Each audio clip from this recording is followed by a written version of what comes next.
Hello दोस्तों, पवन teaching centre में आपका स्वागत है। पेन पेपर हाथ में है और 10वां के हिस्ट्री की बुक साथ में है, तो बन रहे पवन टीचिंग सेंटर के साथ, पढ़ते रहें, यूँ आगे बढ़ते रहें। हम लोग आज करने जा रहे हैं अर्थ व्यापार और भूमंडलीकरण के पार्ट 3 करने जा रहे हैं। हम लोग करा सब पढ़ेंगे। इसमें हेडिंग दिखाई दे रहा होगा आपको। आर्थिक मंदी के कारण कौन मंदी, आर्थिक मंदी कौन रन कारण, आर्थिक मंदी के कारण। क्या आर्थिक मंदी के कारण ये समझेंगे हम लोग। करा 1929 के आर्थिक मंदी का बुनियादी कारण। 1929 के आर्थिक मंदी का कौन कारण, बुनियादी कारण स्वयं इस अर्थव्यवस्था के, कौन अर्थव्यवस्था के, स्वयं इस अर्थव्यवस्था के सब रूप में ही समाहित था। अगर देखा जाए तो 1929 के जो आर्थिक मंदी आया, ये आर्थिक मंदी का बुनियाद ही अर्थव्यवस्था के सब रूप में क्या था, सम्मिलित था।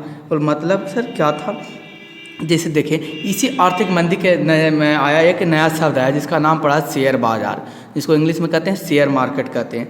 वैसा संस्था जहां व्यापारिक और औद्योगिक कंपनियों के बजाय मूल्य का निर्धारण होता है, वहाँ ऐसा बाजार कह सकते हैं, वैसा स्थान जहाँ व्यापारी और औद्योगिक कंपनियों के बाजार का मूल्य होता है कि कौन सा कंपनी कितने मूल्य का है, जिसके बारे में हम लोग चर्चा कर रहे हैं। प्रथम महायुद्ध के 4 वर्ष में यूरोप को छोड़कर बाजार आर्थिक अर्थव्यवस्था का विस्तार होता चला गया।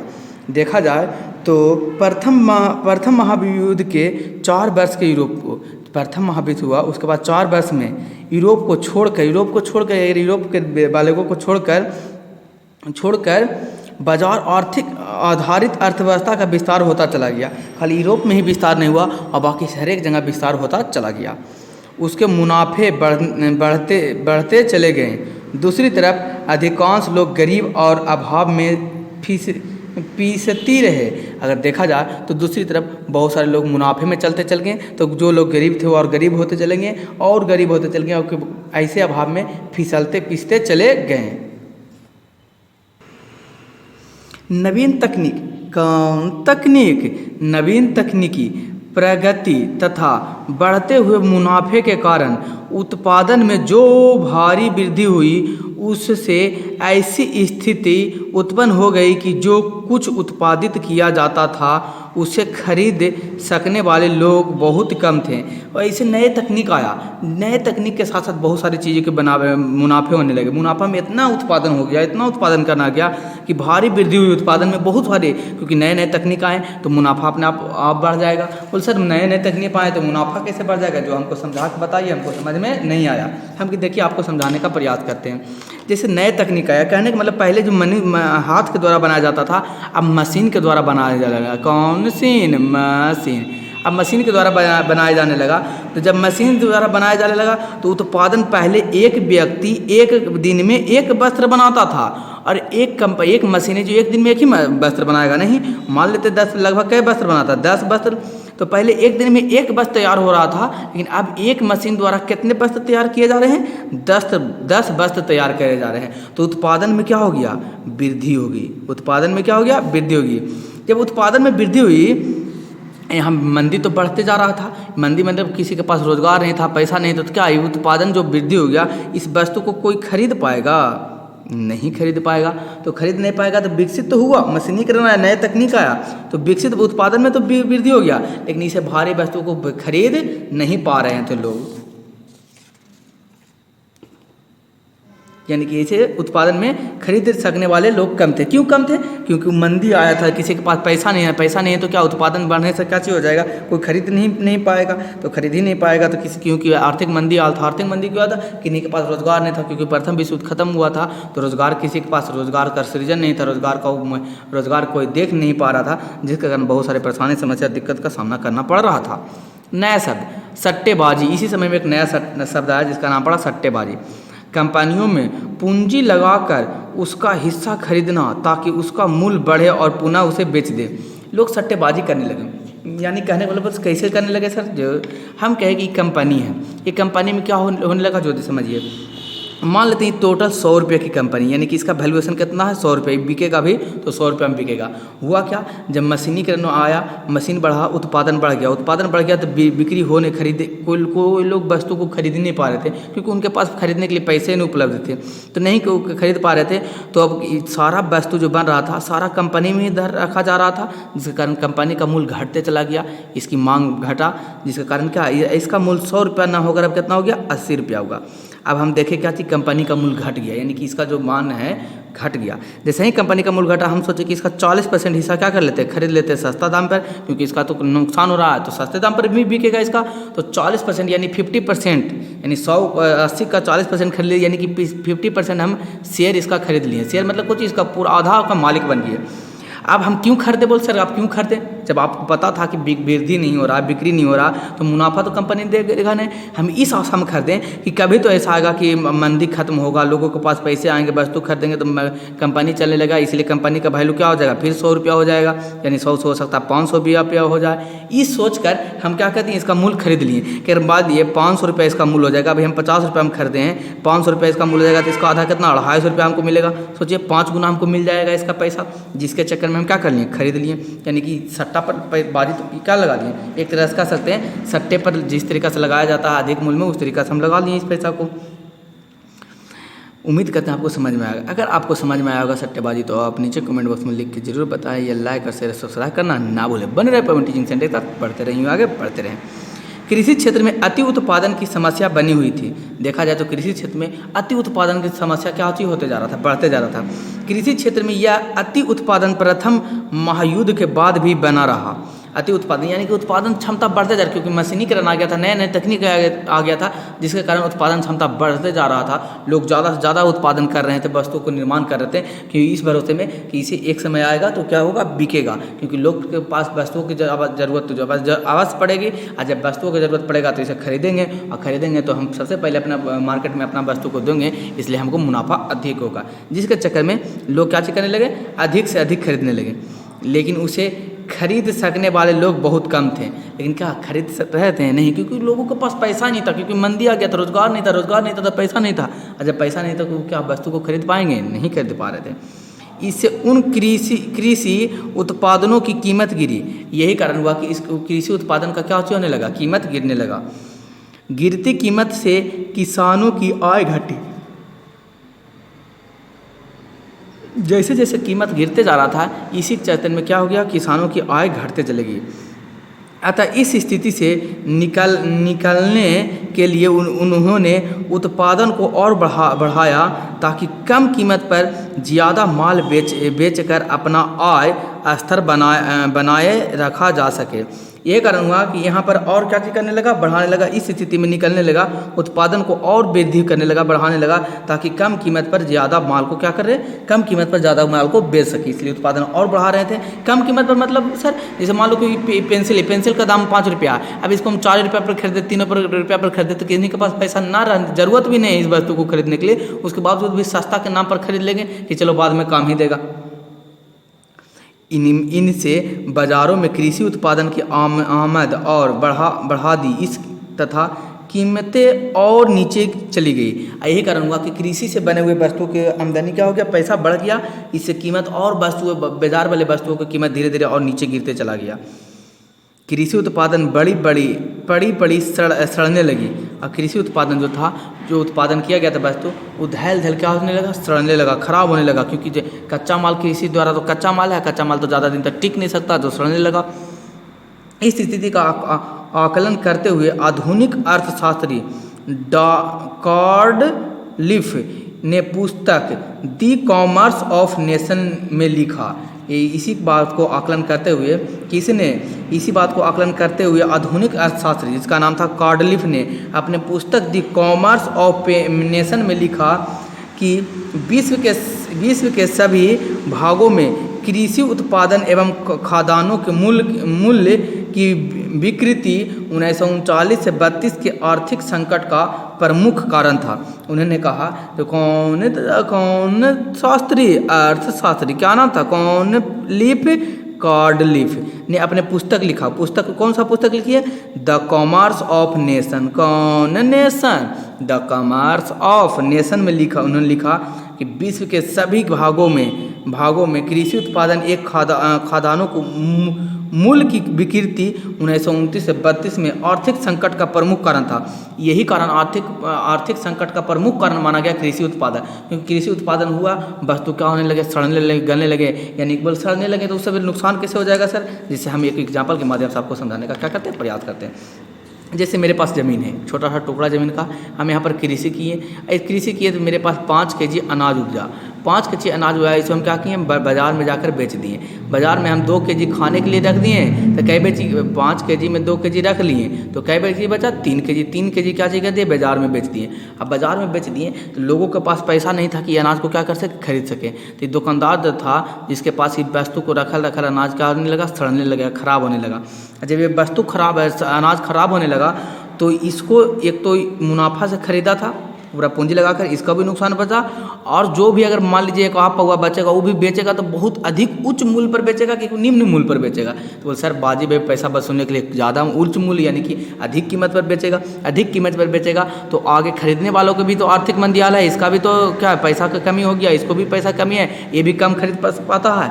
यानी इसी तरीक़े से अगर देखा जाए तो हम एक छोटा सा एग्जाम्पल लिए थे ना, उसी प्रकार सोचिए 5,000 टन खरीदाया होगा, उत्पादन हुआ होगा, ये बेचा होगा, कितने लाखों टन सड़ गए होंगे, और कितने ऐसे दुकान में सड़ गए होंगे, कितने लोगों को नुकसान का सामना करना पड़ा। इसलिए कार्डलिफ ने बताया था, द कॉमर्स ऑफ नेशन में बोला था इन्होंने कि मेन कारण था कृषि उत्पादन, खाद्यान्न को सड़ना और गलना आर्थिक मंदी का मुख्य कारण था 1929 से 32 के बीच में।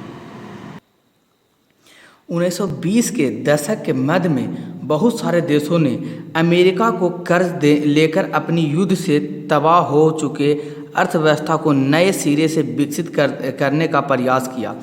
1920 में देखा जाए, 1919 में तो प्रथम विश्व युद्ध खत्म हुआ, तो 1920 में बहुत सारे ऐसे देश थे जो अमेरिका के, क्यों बोल सर अमेरिका से पैसा क्यों ले रहा था, क्या अमेरिका के पास इतना पैसा आ गया था, क्योंकि अमेरिका युद्ध में शामिल नहीं हुआ था। तो युद्ध में शामिल नहीं हुआ तो उसको नुकसान बहुत कम हुआ, अब बहुत कम हुआ तो उसका आर्थिक स्थिति तो बढ़िया था। जब बोल सर आर्थिक स्थिति बढ़िया कैसे हो गया, वो जो युद्ध में शामिल नहीं हुआ तो हम क्या, ऐसे आप ही अपना छोटा सा एग्जाम्पल लीजिए, आप अपने घर में आपके घर वाले किसी बगल वाले से लड़ते हैं, तो उसमें लड़ने में कुछ तो जरूर खर्चा होगा, कुछ तो नुकसान जरूर होगा। और कोई बगल वाला नहीं लड़ रहा तो उसको कोई चीज़ का नुकसान होगा, नहीं नुकसान होगा, तो नहीं नुकसान होगा तो उसको पास ज़्यादा आर्थिक स्थिति रहेगा बढ़िया कि आपके पास, तो वाजिब बात है कि उसके पास आर्थिक स्थिति बढ़िया रहेगा। तो इसीलिए कह सकते हैं कि अमेरिका के पास आर्थिक स्थिति अच्छा था, और यही आर्थिक स्थिति अच्छा होने के कारण क्या चीज़ करने लगा, अमेरिका लोन देने लगा, कर्ज देने लगा। और जो यूरोप वाले लोग जो लड़े थे प्रथम विश्व युद्ध में, उसको अपना आर्थिक स्थिति को संकट से बचाने के लिए उनसे कर्ज लेकर अपने आप को, अर्थव्यवस्था को नए सिरे से चालू करना चाह रहे थे। जब स्थिति अच्छी थी तब तक अमेरिकी पूंजीपतियों ने यूरोप को कर्ज दिए, लेकिन अमेरिका के घरेलू स्थिति में संकट के कुछ संकेत मिलने के साथ ही वे लोग कर्ज वापस मांगने लगे। अगर देखा जाए तो जब स्थिति अच्छी रही तब तक अमेरिकी पूंजीपतियों ने क्या करने लगा, यूरोप को कर्ज दिए, लेकिन अमेरिका का घरेलू स्थिति में संकट से कुछ संकेत मिलने लगा, बहुत सारे संकेत मिलने लगा संकट का। अमेरिका की स्थिति यानी कि संकट घेरने लगा। बोल कैसे संकट घेरने लगा, आपके पास 5,000 रुपया है, 4,000 रुपये लोन दीजिएगा तो 1,000 बचेगा, कुछ वो भी पैसा खर्चा हो जाएगा, तो आपके पास पैसा तो संकट आ ही जाएगा। उसी प्रकार मान लीजिए ये भी तो एक देश को लोन दे रहा था, तो छोटा मोटा 5,000, 10,000, 5 लाख, 5 करोड़ तो देता होगा नहीं, बहुत बड़े मोटे रकम देते होंगे, जिससे इसकी भी आर्थिक स्थिति खराब होने लगा। इससे यूरोप के सभी देशों के समक्ष गहरा संकट आ खड़ा हुआ। इस परिस्थितियों में यूरोप के कई बैंक डूब गए। यही हुआ कि इस स्थिति में बहुत सारे बड़ा संकट खड़ा हो गया और बहुत सारे बैंक क्या हो गए, डूब गए। बोल सर संकट बैंक कैसे डूब गया, अभी तो लोन ले रहा था तो बैंक कैसे डूब गया। मान लीजिए आप बैंक खोलें, बैंक के पास आपका पैसा कितना, 1,000 रुपया पैसा है बैंक में।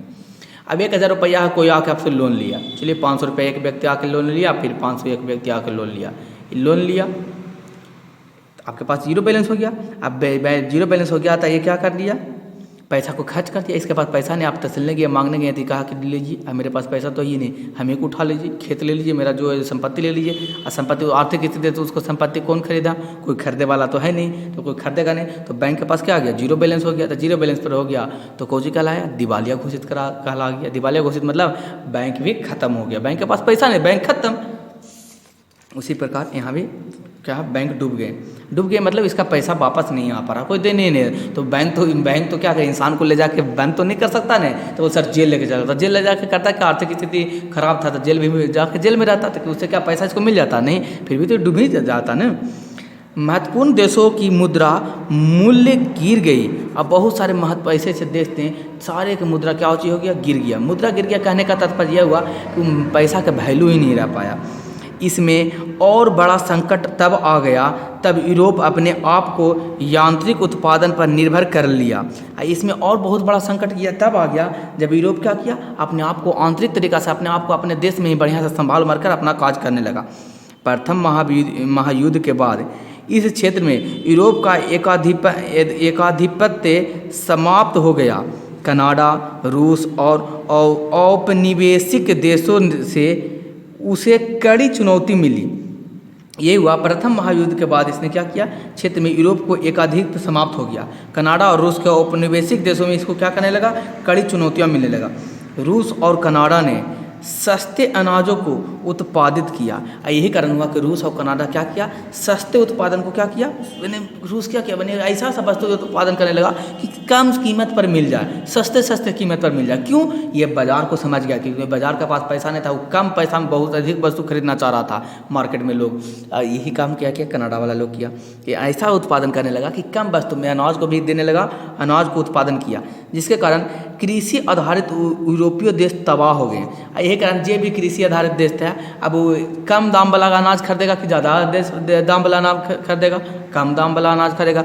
कम दाम वाला अनाज खरीदेगा तो क्या होंगे, जो अनाज पहले से ज़्यादा दाम पर बेच रहे थे, अनाज लगाए हुए थे, उसका सारा पूंजी डूब जाएगा, उसका भी हालत क्या हो जाएगा, खराब हो जाएगा स्थिति। अमेरिका में संकट के लक्षण प्रकट होते ही उसने कुछ संरचनात्मक उपाय करने आरंभ किए।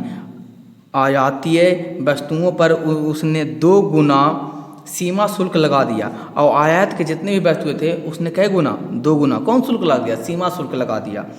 साथ ही आयात की मात्रा को भी उसने सीमित किया। यही कारण हुआ कि साथ साथ क्या किया, आयात की मात्रा को क्या करते चला गया, सीमित कर चला गया। सीमित करते मतलब कुछ ज़्यादा वस्तु को न बेच रहा था, न ज़्यादा वस्तु को खरीद रहा था, मूल जितना काम था उतना ही वस्तु को खरीद रहा था, उतना ही वस्तु को बेच रहा था।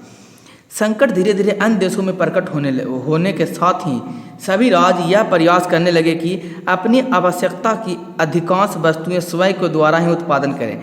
अब ऐसा उत्पादन हो गया, तब लोगों के पास पैसा नहीं हुआ, पैसा नहीं है तो क्या करने लगे, लोग खुद अपना जो लोग डेली रोज़मर्रा की ज़िंदगी में यूज करते थे वो वस्तु खुद से बनाने लगे या खुद से उत्पादन करने लगे, जिससे और आर्थिक संकट बाजार और ख़राब होते चला गया।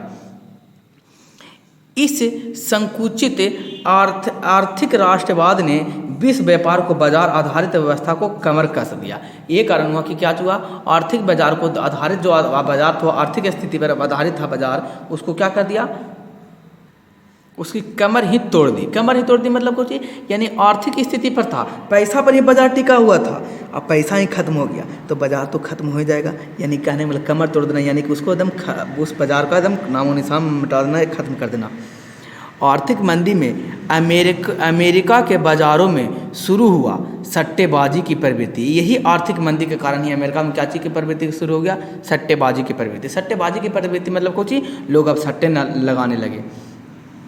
निर्णायक रहा प्रथम महायुद्ध के पश्चात, ये वस्तु तो निर्णायक रहा, लेकिन महायुद्ध के दौरान क्या चीज़ हुआ, महायुद्ध के पश्चात अमेरिकी की आर्थिक समृद्धि में काफ़ी वृद्धि हुई, जिससे वहाँ के पूंजीपति अपनी अतिरिक्त पूंजी को सट्टे में लगाने लगे। यही कारण हुआ कि यहाँ के वो पूंजीपति जो जिनके पास पैसा था, जो नहीं था तो बेचारा तो अपना किसी दिन किसी तरह से अपनी ज़िंदगी को चला रहे थे, लेकिन जिसके पास पैसा था वो भी क्या करने लगा, सट्टेबाजी में पैसा लगाने लगा। लगाने के लिए आकर्षित हुए। आरंभ में काफ़ी लाभ हुआ, शुरू स्टार्टिंग समय में क्या चाहिए, बहुत सारे लाभ होने लगे इनको। यह आर्थिक समृद्धि की चरम अवस्था थी। ये आर्थिक स्थिति जो खराब होने का एकदम पूर्ण रूप से, इससे ज़्यादा भी और कुछ खराब नहीं हो सकता जितनी आर्थिक स्थिति खराब हो गया था पूरे देश के। इसके बाद ही वास्तविक संकट उत्पन्न हुआ। कौन संकट? वास्तविक, ये कोई संकट नहीं था, अब नया संकट एगो और उत्पन्न हुआ, जो प्रसिद्ध शेयर बाजार न्यूयॉर्क स्टॉक एक्सचेंज, जिसको हाँ वॉल स्ट्रीट के माध्यम से उभर कर सामने आया। यही संकट को क्या चाहिए हो गया, धीरे धीरे सट्टेबाजी अब धीरे धीरे उभर कर क्या हो गया, शेयर मार्केट में न्यूयॉर्क में शेयर स्टॉक बाजार सामने आया। आर्थिक मंदी का प्रभाव, कौन मंदी? आर्थिक मंदी का प्रभाव क्या है? इस मंदी का सबसे बुरा असर अमेरिका को ही झेलना पड़ा। सबसे आर्थिक मंदी का सबसे बुरा प्रभाव किसको हुआ? अमेरिका को झेलना पड़ा। कैसे? जो देखते हैं। मंदी के कारण बैंकों ने लोगों को कर्ज देना बंद कर दिया। अब मंदी ज़्यादा धीरे धीरे बढ़ते चला गया तो लोग बैंक क्या करने लगा, कर्ज देना ही बंद कर दिया और दिए हुए कर्ज की वसूली तेजी कर दी। और जो जो कर्ज दिया था उस सब पैसा क्या करने लगा, वसूलने लगा। बोल कहने का मतलब सर उसको क्या हुआ, उससे तो और अच्छा बात हो, पैसा देगा तो वसूल भी करेगा। हम कि देखिए अमेरिका लोन दे रहा था, अमेरिका लोन दे रहा था तो अमेरिका के सभी लोग क्या लिए, लोन लेकर घर बना लिए, कोई कार खरीद लिया, सभी जो मन है जो कर लिए। अब सभी लोग बैंक से लोन लिया, अब इसके पास तो कमाने का कोई साधन नहीं था तो पैसा चुकाएगा कैसे? या तो घर बेच दो या तो गाड़ी दे दो। तो बैंक गाड़ी या घर लेके बेचेगा, देगा किसको? कोई पैसा, सब तो वही कर लिया, लोन ले लिया। तो क्या हुआ, बैंक लोन देना ही अब बंद कर दिया और सभी से वसूलने लगा। अब वसूलने लगा तो इसका आर्थिक स्थिति और ख़राब होने लगा, पैसा तो है नहीं तो वसूलेगा क्या? लोग घर से निकला दिया, लोग सड़क पर आ गए। उसी प्रकार जैसे आपको चित्र में दिखाई दे रहा होगा, who will help me set a job, I do not want charity. मैं चाहता हूँ मुझे कोई मदद करके जॉब दे दे, काम दे दे, मुझे चैरिटी, मुझे पैसा नहीं चाहिए। ये कहने का अर्थ हो रहा, यानी कि नए नए चीज़ों को विकास होने लगा। लोग घर से निकल कर रोड पर आ गए और रोड पर आके देख रहे हैं किस तरीके से आर्थिक मंदी के प्रभाव के कारण लोग क्या चीज़ करने लगे, जो रोजगार मांगने लगे। पैसे नहीं कि चैरिटी देकर 5 दिन 10, जैसे देखो बिहार में, भारत में क्या होता है, आर्थिक मंदी आया तो क्या होगा, सुखाड़ आ गया, बाढ़ आ गया तो क्या करेगा, एक बोरा दे देगा अनाज, दे देगा एक बोरा गेहूँ, एक बोरा चावल। उतना ही में आर्थिक मंदी भारत सरकार के द्वारा खत्म किया जाता है। लेकिन यहाँ पर क्या, इन लोग मांग रहे हैं हमको जॉब चाहिए, कोई संकट अथी नहीं चाहिए हमको। नया शब्द क्या आया, संरक्षणवाद। अपने वस्तुओं को विदेशी वस्तुओं के आमद से होने वाले नुकसान से उसे बचाने के लिए विदेशी वस्तु पर ऊंचे आयात शुल्क लगाने लगे। यानी क्या होने लगा, संरक्षणवाद क्या होने लगा, जो वस्तु विदेश से आ रहे थे उस पर, उसमें आमदनी मुनाफा कमाने के लिए टैक्स उस पर क्या कर दिया, आयात शुल्क बढ़ा दिया। आयात शुल्क बढ़ा दिया तो वस्तु और महंगा होने लगे, जिससे और कम बिकने लगी। किसान अपनी उपज को नहीं बेच पाने के कारण बर्बाद हो गए। और जो जीव किसान उपजाए थे और बेच ही नहीं पा रहे थे क्योंकि लोगों के पास पैसा नहीं है, तो और बर्बाद होते चले गए धीरे धीरे। कर्ज की कमी से कारोबार ठप पड़ गई। इसमें अब कर्ज की कमी हो गया, बैंक लोन दे नहीं रहा था, बैंक लोन नहीं दे रहा था तो क्या हो गया, कर्ज कमी पड़ गया। कर्ज की कमी पड़ गया तो बहुत सारे कंपनी ठप पड़ गए। कर्ज की कमी से कारोबार ठप पड़ गई, इसमें बैंकों का कर्ज वापस नहीं चुका पाया। अब ठप पड़ गया, कारोबार बंद हो गया तो बैंक से और जो लोन हुआ वो भी नहीं चुका पाया।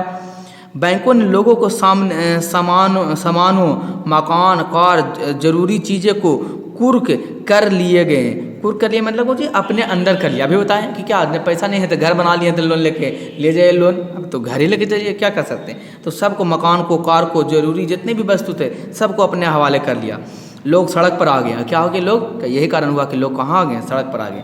कारोबार के ठप पड़ने से बेरोजगारी बढ़ी, कर्ज की वसूली नहीं होने से बैंक बर्बाद हो गए।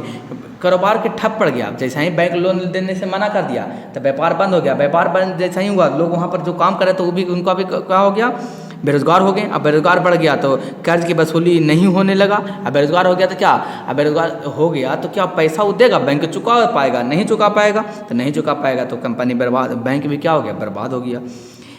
एवं कई कंपनियों बंद हो गए। 1933 तक 4,000 से ज़्यादा बैंक बंद हो चुके थे और लगभग 11,000 कंपनियां चौपट हो गई थी। सोच लीजिए 1933 होते थे 4,000 बैंक बंद हो गए, ठप पड़ गए, और कितने, 11,000 कंपनियां चौपट पड़ गई। यानी कहने का मतलब 11,000 कंपनियां खत्म हो गई। अन्य देशों पर होने वाले आर्थिक प्रभावों में जर्मनी और ब्रिटेन इस आर्थिक मंदी से आर्थिक मंदी से सबसे ज़्यादा प्रभावित हुआ, और यहाँ पर सबसे ज़्यादा प्रभावित हुआ ब्रिटेन हुआ ये आर्थिक मंदी से। फ्रांस अपने आप को इस मंदी से इसलिए बचा पाया क्योंकि उसे जर्मनी से काफ़ी मात्रा में युद्ध अर्जन का राशि माना। क्लास 9 में आप पढ़े होंगे हिस्ट्री में, जब क्या हुआ फ्रांस इस तरीक़ा से बच गया क्योंकि जर्मनी से बहुत सारे युद्ध के जुर्माना के नाम पर वहाँ से पैसा वसूला था। जर्मनी की स्थिति सबसे खराब रही। युद्ध हर्जाना चुकाने के कारण प्रथम विश्व युद्ध के तुरंत बाद ही आर्थिक विकास के काल में ही उसकी स्थिति नहीं बदली, और जैसे ही कर्ज चुकाते चुकाते उसकी स्थिति और बद से बदतर होते चली गई। 1922 और 1923 यह 2 वर्ष सबसे खराब रहा। इसके मुद्रा मार्ग का इस वर्षों में काफ़ी अवमूलन हो गया। 1924 के बाद उसकी स्थिति में से कुछ परिवर्तन हुआ। इस वर्ष में संयुक्त राज्य अमेरिका द्वारा उसे भारी मात्रा में ऋण प्राप्त हुआ। इसकी स्थिति 1924 के बाद कुछ ठीक हुआ क्योंकि अमेरिका इसको क्या भारी मात्रा में ऋण दिया, कर्ज दिया, जिसके कारण इसकी स्थिति थोड़ा सा बढ़ गया। दोस्तों, अगर आपको वीडियो अच्छा लगा तो लाइक और शेयर सब्सक्राइब करना ना भूलें। बने रहे पवन टीचिंग सेंटर के साथ, पढ़ते रहें, आगे बढ़ते रहें। अंत में मैं आपको यही कहूँगा, छोटे को प्यार करें, बड़े को सम्मान करें, अपना व्यक्तित्व इस तरीक़ा से कायम रखें कि आपके साथ रह रही स्त्री भी सुरक्षित महसूस कर सके। तो अंत तक वीडियो देखने के लिए आपके धन्यवाद।